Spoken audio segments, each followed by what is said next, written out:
Over the past few weeks, we've seen events in Europe that those of us who grew up in the post-war generation thought we had put behind us forever. The war in Ukraine has seen untold levels of misery and cruelty, and that is not our fault. That is the fault of one deranged man who has made an obsessive decision to start this war. This is Putin's war in Ukraine. This is not our war. But that does not absolve us from responsibility for reflecting on our contribution to creating the conditions that made this war possible. And in particular, 40 years of economic policy making, which has created this wave of populist nationalism upon which Mr. Putin is riding.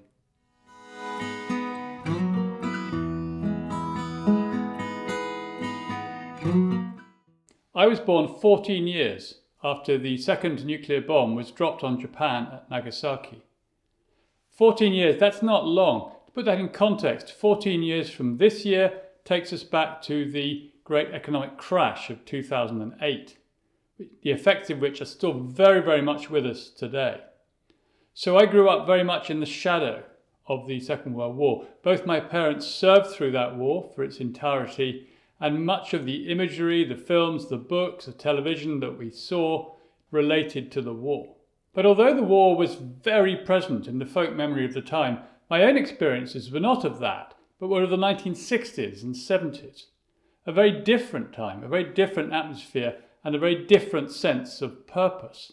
And that was a period which turns out, with hindsight, to have been almost unique in modern history.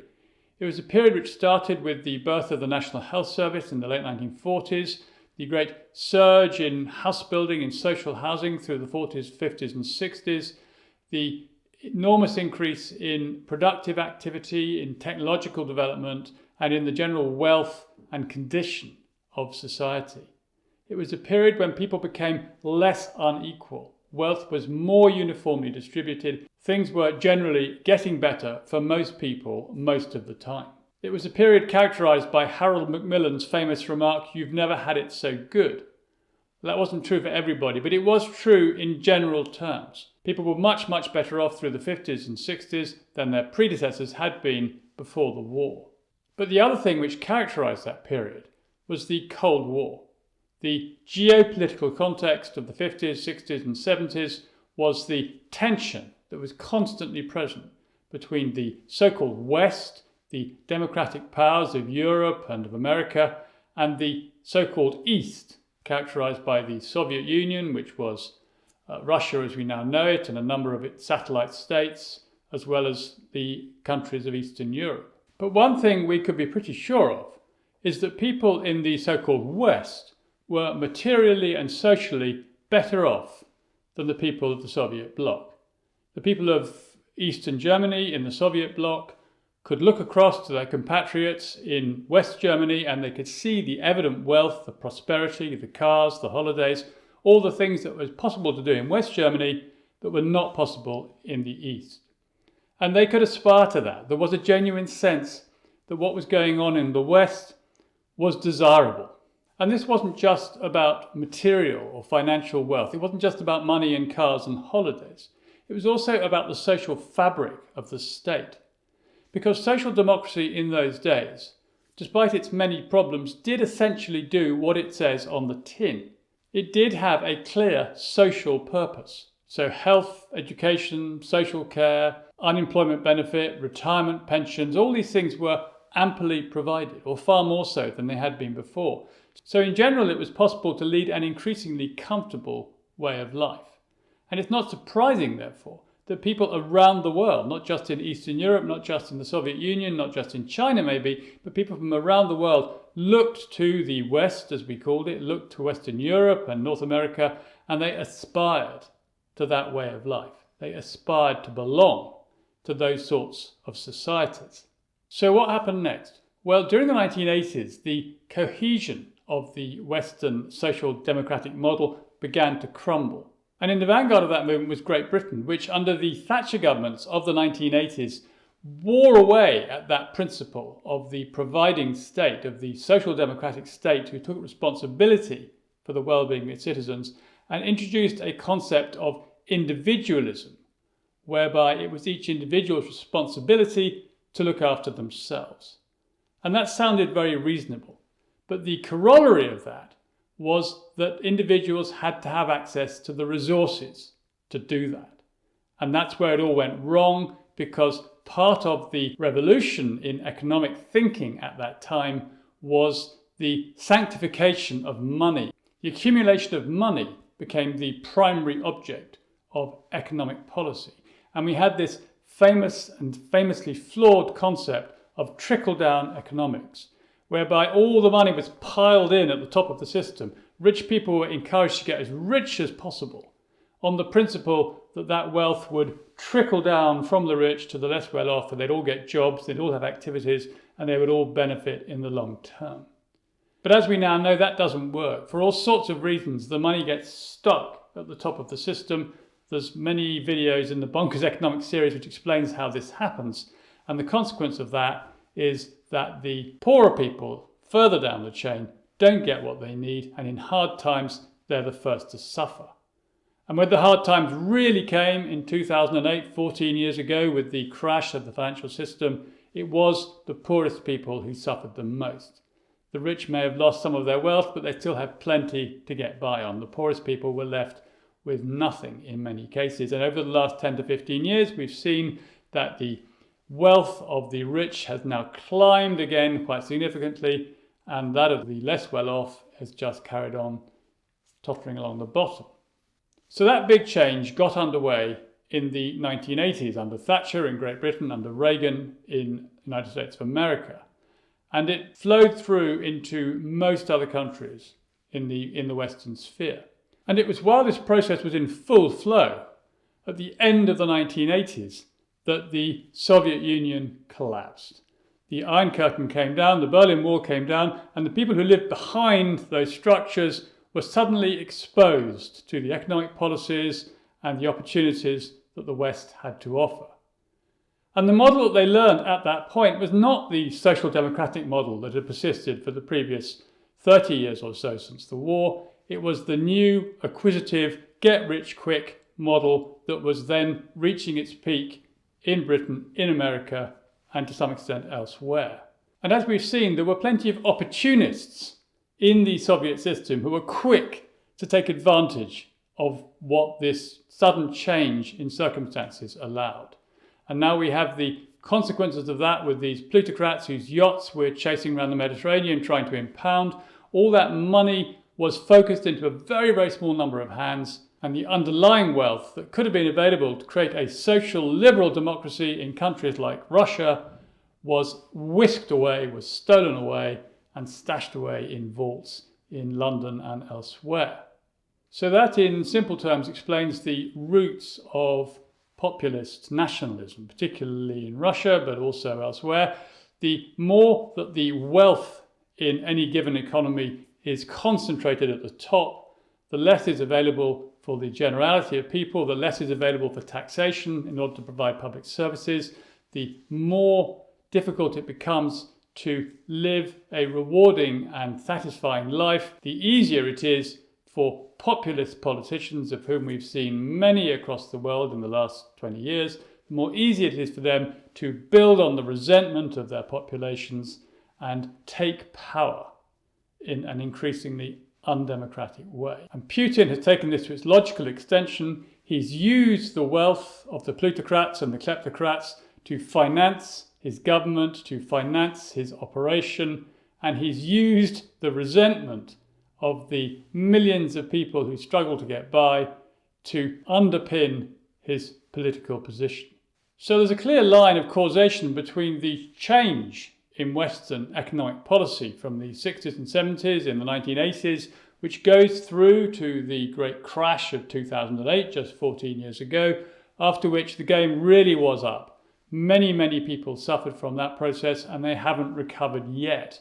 And it's not surprising that here, for example, in the UK, we voted for Brexit because the European Union was seen as the project of the establishment. And it was clear that the established order of things was failing to provide the supportive state which people had previously come to expect and which they'd gradually seen whittled away. But there's also a much bigger picture here, because whereas in the 1960s and 70s, you could, broadly speaking, say that people elsewhere in the world aspired to the sort of social democratic frameworks that were successful in Western Europe and North America, you can't say that anymore.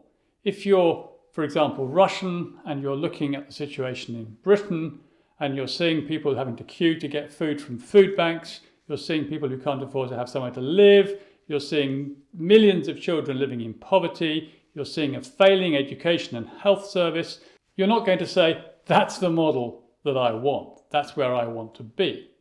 Now, of course, we know that many people do want to come to Great Britain for all sorts of reasons, but that's because the situation they're coming from is desperate. It's far, far worse than anything they're going to experience in the UK. But in general, in broad geopolitical terms, the West can no longer hold itself up as a beacon of prosperity, as a beacon of democracy, as a beacon of well-being, a beacon of the sorts of things that people might all wish for in their lives on Earth. And that's a big failing, because if there's no model to which people can aspire, if there's no model to which people can say, that's the way of life that will ensure the security of my family, it will ensure our well-being, it will allow us to live the sorts of lives that as human beings we can legitimately aspire to. If there's no model for that, then anything goes, anything is acceptable, anything is valid.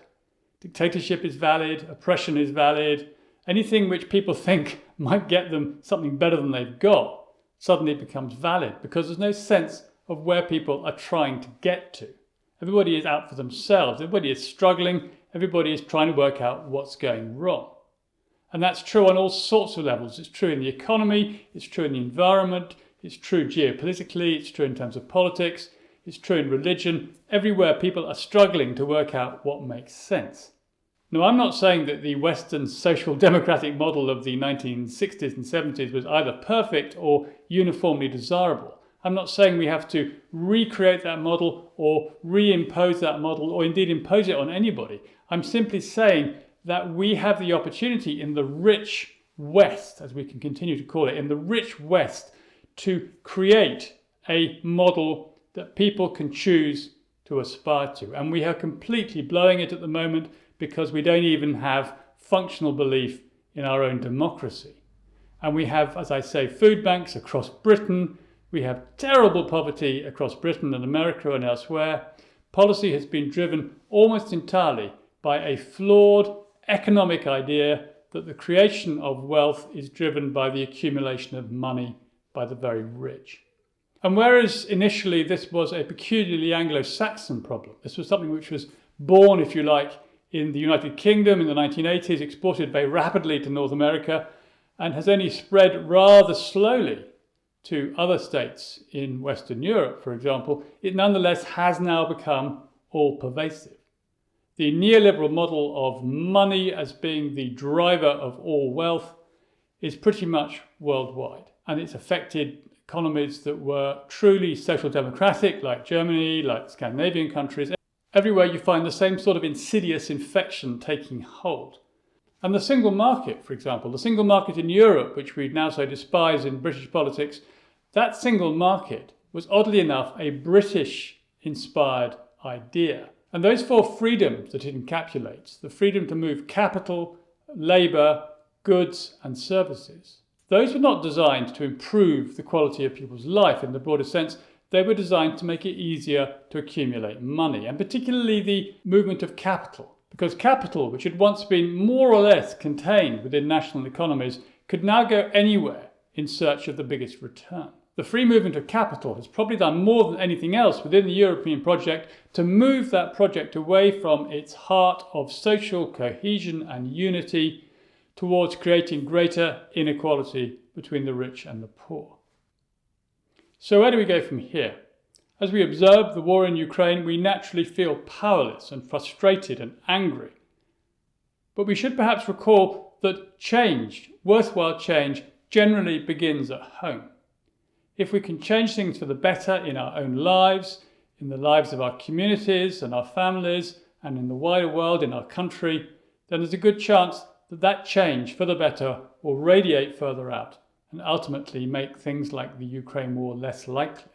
And although it may seem reductive to talk about solutions to the war in Ukraine in terms of the British economy, it's worth reflecting also that economics in its broadest and simplest sense is about human relationships. We do things for each other, either through love or for exchange of money or for all sorts of reasons, but essentially we exchange through relationship. And the way in which we do that, the quality we bring to that process of exchange, is absolutely crucial to its success and its outcomes. So we can, in all seriousness, we can improve the condition of the world by improving the quality of our relationships, economic and otherwise, within our immediate circle, within our families, within our wider communities, and ultimately within our country. If we can create models of good relationship, models of effective economic interactions that don't treat money as the plaything of the rich, but recognize it as the tool which allows ordinary people to create real wealth in their lives, if we can recast the economy in terms that work for ordinary people to create a society which is more equal, where there is more opportunity, where people feel better in relationship to one another. They don't feel greed or envy, but they feel a social cohesion. If we can create that, then we have something that we can reach out to the wider world. So thank you for watching and listening. I'll be coming back to these questions in more detail in further videos in Bonkers Economics. If you like this video, please do click the like button because that helps to get the message out, and please do subscribe to the channel.